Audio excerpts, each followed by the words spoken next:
On continue à voyager sur les routes de l'été, votre émission qui vous accompagne tout l'été à la découverte de notre beau pays qu'est la France, dans toutes ses diversités, ses régions, ses spécificités. Ouais, j'ai réussi à le dire, non, ça c'est déjà pas mal pour une première. Et vous le savez, quand approche l'heure du déjeuner, là on passe 11h30, midi se profile. Moi j'aime bien parler cuisine et notamment avec ça. Sud Radio, c'est qui le chef ? Des chefs, il y en a partout. Des bons chefs, des grands chefs. Et aujourd'hui, dans les Pyrénées-Orientales, on va faire étape du côté de Montner. On va lui demander où c'est. Avec le chef Pierre-Louis Marin. Bonjour Pierre-Louis. Oui, bonjour mes inférieurs, bonjour tout le monde. Vous êtes dans votre auberge, à l'auberge du Cellier ? C'est ça, l'auberge du Cellier à Montner. Ah, on dit Montner, pas Montner. Ah bon, oui, aïe, aïe, aïe, aïe. Oh là là. On prononce ni le T ni le R comme dans Montpellier d'ailleurs. Eh ben voilà, donc Montner qui se trouve un petit peu dans l'arrière-pays si on remonte vers... Une vingtaine de minutes de Perpignan. À l'ouest, à l'ouest de Perpignan on peut Exactement, dire, oui. globalement. Alors, c'est déjà la route des montagnes. Et lorsqu'on fait, on fait étape à Montner parce que la formule consacrée du guide rouge, c'est vaut l'étape quand on a une étoile. Hein, oui, c'est ça même, oui. Donc si ça vaut l'étape, on s'arrête, c'est normal. Alors, ce qui est intéressant, Pierre-Louis, et c'est pour ça que je voulais vous avoir ce matin en ligne, c'est mettre en avant, comme vous le faites, les produits de la région. Il faut dire que vous êtes un enfant du pays. Oui, voilà, natif de Perpignan. Alors, je n'y ai pas grandi, pour tout vous dire, ouais. Mais j'ai été vous y êtes revenu. Voilà, c'est ça.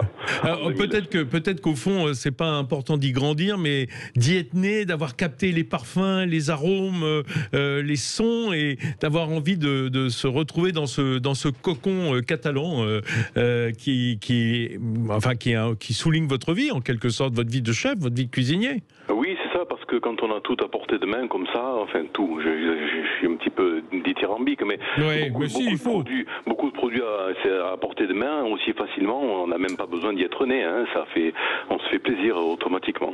Alors moi ce que j'aime justement c'est la façon dont vous mettez dans votre cuisine en lumière des produits qui sont très marquants de votre terroir. Par exemple, vous faites un ceviche de cabillaud. Alors ceviche, on peut pas dire que ça soit vraiment une recette catalane, hein, c'est plutôt sud-américain. Mais en revanche, il y a une marinière au lait d'amande. Alors l'amande dans le Roussillon, hein, l'amande fraîche, c'est super important. Oui. Alors, ça fait partie des produits phares et c'est un produit qui inspire, et donc c'est vrai qu'on peut l'utiliser. Bon, on connaît l'amandon sec, hein, tout le monde connaît bien ça, sûr, grillé, salé, etc. Mais on peut aussi, alors la technique qui est vachement sympa, c'est de laisser l'amandon macérer dans de l'eau une nuit au frais, et on arrive à retrouver ce goût et cette texture, ce croquant de l'amande fraîche. Ensuite, on peut en faire des laits, hein, il suffit de le faire, de la broyer. Comment ça se fait ça ? Oui, expliquez-moi le lait d'amande, parce que c'est une boisson qui est bien agréable d'ailleurs. Oui, c'est assez facile, mais ça demande un peu de temps et puis surtout beaucoup d'amandes. Il faut donc les monder ou les acheter déjà mondés, les broyer et les laisser macérer dans de l'eau pendant toute une nuit. Et là, par osmose, si vous voulez, l'amande va donner son goût, sa couleur, sa texture à l'eau, et ensuite on passe ça dans un linge très fin et on obtient lait d'amande. Mais là, on parle d'amande fraîche ou on peut le faire avec de l'amande déjà sèche ? Non, déjà sèche. Oui, d'accord. D'accord. En fait, elle va communiquer son goût à l'eau dans lequel elle baigne, dans cette espèce de marinade. Oui, en fait, on peut le faire avec beaucoup de fruits secs, hein, et il suffit de la broyer et de la laisser macérer dans de l'eau. Donc du coup, on imagine bien, que la couleur de l'eau après une nuit de macération et après être filtrée et pressée dans un torchon. Alors, on sait que l'amande, par exemple, côté provençal, elle avait pratiquement disparu, hein, il y a des manifestations de la part des producteurs pour refaire. Est-ce que cette amande qui est largement espagnole en Europe, hein, il faut bien le dire, est-ce qu'elle trouve quand même un terroir de prédilection ? Est-ce qu'il y a suffisamment de production dans les Pyrénées-Orientales ? Mais tout à fait, d'ailleurs, elle est complètement sous-exploitée, pas vraiment. Elle est exploitée, mais on trouve trop facilement d'amandes qui ne viennent pas du département. Ah je me doute. Voilà, donc du coup, et puis il y a un meilleur marché, donc forcément on est tenté de ne pas faire attention, mais si il y a à Rivesaltes un broyeur, un casseur qui vend les amandes, alors tout le monde amène sa petite production sous forme de coopérative, et c'est là qu'on trouve les amandes et les amandons du Roussillon. C'est super, qui en plus ils font des produits dérivés, donc il est. Vous faites des touronnes, du touron quoi, en Catalogne. Oui, c'est ça, des tourons, et puis bon, des pâtisseries, des friandises catalanes, oui, en chef de file, le touron, comme vous le dites. Alors, il y en a plusieurs des tourons. Il y a le touron de Gijona, ça c'est mon préféré, celui qui est très grand, vous savez, on l'a un petit peu compressé. Un peu comme un halva d'amande, quoi. Oui. Ça ressemble à un praliné d'amande, on pourrait dire, très sucré. Voilà, c'est ça. Voilà. Oui, un petit peu comme ça, sauf que c'est un petit peu compacté, c'est en tablette, on découpe au couteau. Sinon, il y a le massapan à base de pâte d'amande avec des fruits confits dedans. Là, ça c'est très joli. Ça fait pour Noël, pour les fêtes notamment, ça donne de jolies assiettes bien colorées. Alors dans votre cuisine, il y a un truc que j'adore aussi. Bon, j'invite ceux qui veulent vraiment le savoir à aller goûter chez vous, parce que c'est bien d'en parler, mais ça donne qu'envie. Et puis vous notez l'adresse du côté de mon nez. Alors. Il y a un truc que j'adore, parce que les Italiens, ils font le vitello tonata, tonato plutôt, et vous faites du veau aux anchois. Oui, c'est ça. C'est un peu l'adaptation, parce que ce côté terre-mer, il est très présent dans les Pyrénées-Orientales. Ah, mais écoutez, je suis content que vous le signalez, oui, parce que j'aime à penser que c'est grâce au fait que dans notre département, vous pouvez très bien, en partant de Perpignan, la même journée, aller faire trempette le matin à Canet ou à Collioure, et le soir, aller, alors quand il neige l'hiver, bien évidemment, faire du ski ou passer la soirée dans un hôtel de Sayagouz ou de Forum. Donc du coup, ça a donné, je pense, une typicité très forte donc de ce qu'on appelle Marimonte ou Marimontagne. Oui, la mer et la montagne. Avec des plats où on associe très, très facilement des produits de la terre et des produits de la mer. Oui, ça me fait rire parce que les Américains appellent ça surf and turf, c'est-à-dire le surf et le turf, enfin le turf pour les chevaux, mais bon, je préfère Marimonte. Je trouve ça plus parlant, plus poétique.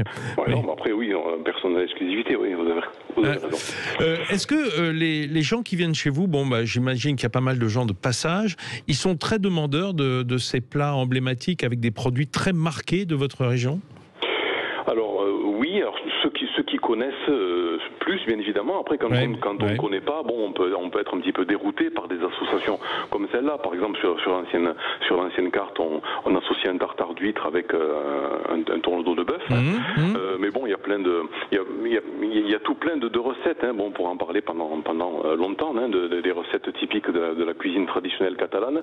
Une cuisine dont on ne fait que s'en inspirer, nous les chefs contemporains, en fait, parce que c'est une cuisine quand même surtout à base de ragoût, tout ça, et qui trouve plus difficilement sa place dans les restaurants de nos jours.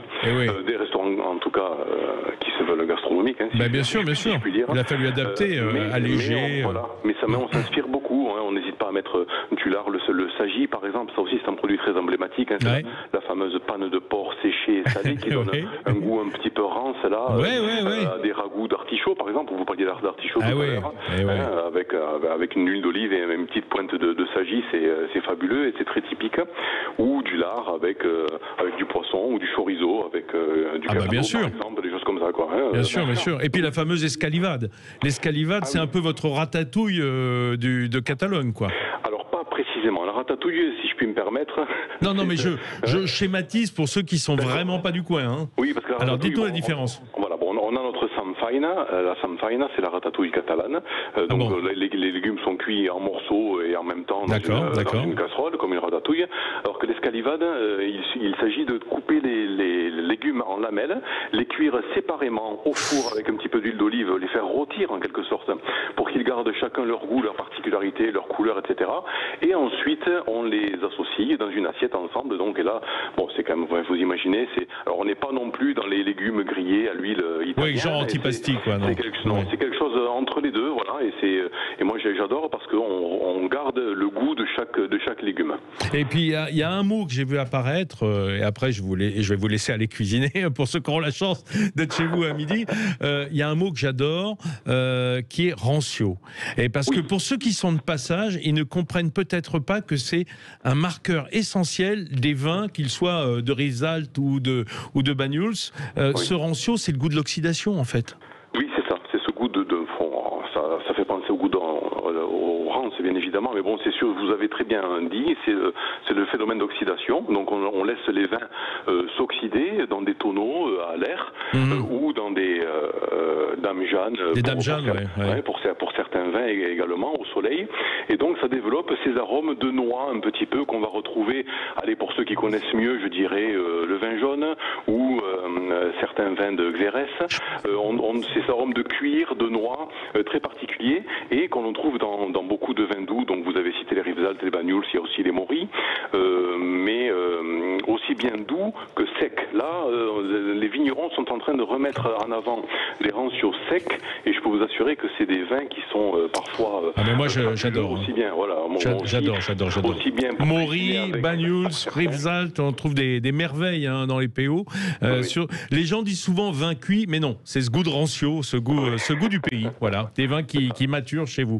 Merci beaucoup Pierre-Louis Marin. Je rappelle l'auberge du Cellier à Monnet, voilà, en remontant, pas très loin de Perpignan. Faites une petite étape, vous avez compris que vous allez vous régaler. Et un bel été à vous, dans les PO. Merci.